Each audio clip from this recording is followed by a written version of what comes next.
Olá, seja bem-vindo a mais uma lição da nossa revista Betel. Este quem vos fala é o teólogo Rafael Cardoso. Sou especializado em teologia sistemática, bem como em docência em filosofia e teologia. E hoje vamos estar abordando uma lição bem interessante. Fala sobre ter ânimo. Como ter ânimo hoje, como servo do Senhor, em nosso país, em nosso Brasil, com tantos escândalos, com tanta coisa errada, com o evangelho mal pregado, né? Com tanta coisa acontecendo ao nosso derredor, pessoas que parecem ser e não são. Como ter bom ânimo diante de todo esse cenário adverso? O próprio Senhor Jesus Cristo, o texto áureo é bem peremptório, ao qual ele nos diz em João 16:33, tenho-vos dito isto, para que em mim tenhais paz. No mundo tereis aflições, mas tende bom ânimo. Eu venci o mundo, assim disse o nosso Senhor Jesus Cristo. Você também pode vencer se seguir as suas pegadas. E como seguir as pegadas de Jesus? O texto de referência da presente lição, que é a lição de número 8, ao qual nos diz os discípulos de Cristo e o bom ânimo, está baseado em 2 Coríntios, capítulos 7, 8, 9 e 16. Para ganharmos tempo, vamos estar partindo para a lição propriamente dita. Pois bem, o objetivo das nossas aulas aqui é, de forma bem sintética, bem pragmática, lecionar, né, uma lição que seja prática em sua vida. E eu gostaria de começar dizendo que a vida é igual para todo mundo. A vida não é diferente do vizinho de lá, do vizinho de cá. A vida é igual para todo mundo. As mesmas problemáticas que eu sofro, que você sofre lá na Europa, um ser humano igual a nós sofre. Ou lá no Ocidente, ou lá no Oriente, né? Ou lá nos Estados Unidos, ou um país ao nosso derredor, Argentina, Colômbia, né? Nos países sul-americanos. A mesma problemática nós temos aqui, um ser humano em outro lugar tem também as mesmas problemáticas, porque a vida é igual para todo mundo.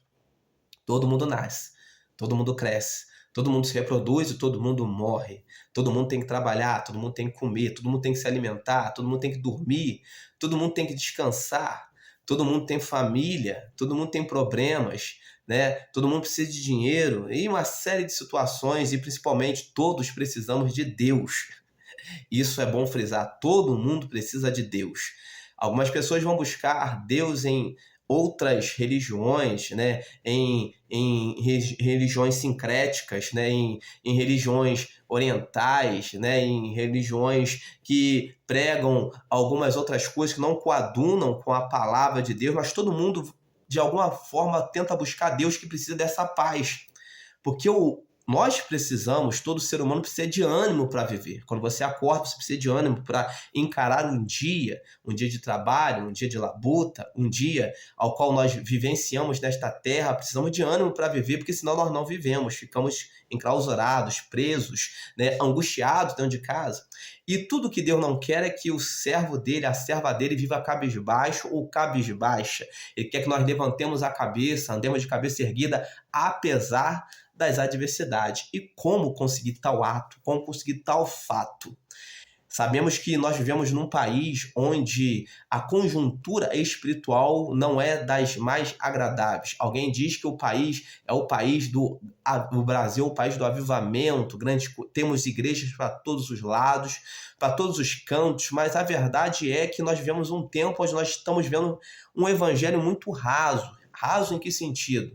Crentes andando cabisbaixos, crentes andando angustiados, crentes andando depressivos, deprimidos, faltando ânimo para enfrentar, para encarar a vida. Não estou dizendo apenas crente, mas a humanidade em si está doente, com muitas doenças, principalmente psicossomáticas em suas mentes, né? Pessoas amedrontadas com síndromes, com medo de sair de casa, uma série de situações. Existem hoje aí vários nomes para várias síndromes e várias coisas que tentam mascarar o problema espiritual que vem por trás, que por trás de tudo tem a mão ou de Deus ou a mão do inimigo. E as pessoas andam angustiadas, perplexas. Mas quando nós olhamos para as Sagradas Escrituras, vamos vendo algumas coisas interessantes, que o crente ele também enfrenta adversidade. E por quê? Porque ele está na terra, ele está no mundo, enquanto nós andarmos aqui.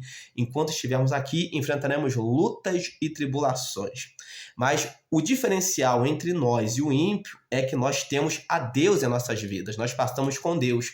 E quando passamos com Deus, nós podemos dizer como aquela mulher sunamita, levanta a cabeça, alguém pergunta e diz, vai tudo bem. Por quê? Porque vai bem. Porque se Deus está em nossas vidas, como diz o apóstolo Paulo, se Deus é por nós, quem será contra nós? E a presente lição nos aborda esse tema interessante, propício para o momento ao qual vivemos de um evangelho raso no Brasil, o evangelho onde as pessoas vão para a igreja para se animar, para ver de repente um show de luzes, para assistir de repente um grupo cantando, né, para estarem ali de repente se entretendo, mas na prática do dia a dia são pessoas desanimadas, que ficam perplexas com qualquer ventinho que aparece. Mas o Senhor nos chamou para termos bom ânimo, mudarmos esta realidade. E como fazer isto? A primeira coisa que nós precisamos entender que para vencer as adversidades nós precisamos praticar a palavra. A prática da palavra traz bom ânimo. A prática da palavra traz bom ânimo. Não basta você ir à igreja, ouvir uma mensagem, voltar para casa e tá tudo bem. Não, isso é pouco. Isso é raso demais. Não basta você ir para a igreja, ouvir um louvor, ficar alegre com aquilo e voltar para casa e só isso. Isso é muito raso. O importante, o peremptório é você praticar o que a palavra diz, viver o que a palavra diz. Quem vive de tal forma, ele consegue ter bom ânimo. E vou trazer a história de José. José, com certeza, ouvia as histórias do seu pai Jacó a respeito de Abraão, a respeito de Isaac, né? Ouvia essas histórias e ele sabia quem era o Deus do pai dele. Ele guardava esse Deus dentro do coração dele. E por guardar esse Deus dentro do coração dele, a lição nos aponta isso, ele conseguiu ser escravo no Egito. Ele não deixou de ser escravo por isso, mas ele conseguiu ser escravo e vencer. Ele conseguiu passar por uma prisão no Egito. Ele não deixou de ser preso no Egito, mas ele conseguiu passar por ali e em Deus vencer a prisão. Então, o que nós queremos passar aqui é que nós podemos passar por momentos que, aos olhos de todos ao nosso derredor, são momentos de derrota, de humilhação, né? São momentos de prisão, são momentos de calabouço, são momentos de poços.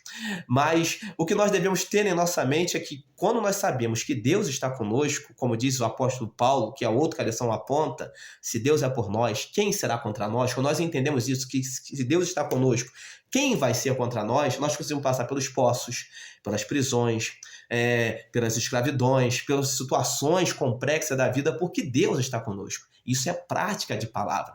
Então, todo crente, quando sabe que Deus está com ele, pode estar faltando alguma coisa, mas ele sabe que Deus está com ele. Pode estar faltando agora, mas Deus vai prover, porque Deus está com ele. Pode estar passando por uma enfermidade, mas ele sabe que ele vai passar por aquela enfermidade. Se Deus curar, bem. Se não curar, vai para a eternidade, porque sabe que Deus está com ele. Isso nos traz ânimo. E isso é o que nós estamos precisando hoje no nosso país. O evangelho que nos leve a ter ânimo, não com louvorzão, não com simplesmente ajuntamento de pessoas, mas o evangelho que nos leve a ter ânimo na nossa vida prática, entendendo que Deus está conosco. Se não está dando certo agora, vai dar certo amanhã, porque o choro pode durar uma noite, mas a alegria vem pela manhã. Nós vamos passar por isso, porque Deus prometeu que estaria conosco todos os dias, até a consumação dos séculos. Você está compreendendo? Você quer ter uma vida de ânimo? Palavra. Leia a palavra. Pratique a palavra. O grande problema hoje é que as pessoas não estão praticando a palavra, estão desanimando. Porque todas as vezes que nós praticamos a palavra, nós temos o poder para vencer o mundo e andar de cabeça erguida, porque a alegria do Senhor dentro da palavra é a nossa força. Pois bem, eu sou o teólogo Rafael Cardoso. Você gostou do nosso conteúdo? É uma aula sintética, mas é uma aula pragmática. A palavra é o único instrumento que vai te levar a ter uma vida de ânimo, a vencer as adversidades, porque nós só vencemos o inimigo através da palavra. Deixa o seu like se você gostou do nosso conteúdo, se fez sentido para você, se inscreva no nosso canal, fala nos comentários. Eu também sou especializado em teologia sistemática, né? E você que quer levar para a sua igreja conhecimento, né? Um palestrante, estamos nos colocando aí à disposição. Você vai estar vendo o número aí, nosso número vai estar também aí embaixo nos comentários. Temos aí, podemos fazer vários estudos sobre tipologia bíblica, um tema muito pouco explorado, e para entendermos, né, o que a Bíblia diz e trazer a prática para nossas vidas. Também temos estudos sobre angelologia, vamos estar, onde podemos abordar sobre anjos, né, os demônios, uma série de outras situações. Também temos estudos sobre teontologia, falar sobre Deus, entre outros também para casais, né? E nós estamos à disposição, né, para levarmos Bíblia, palavra, que traz ânimo para você, para a sua vida e para a sua igreja. Deus abençoe a sua família abundantemente em Cristo Jesus. Tenha ânimo.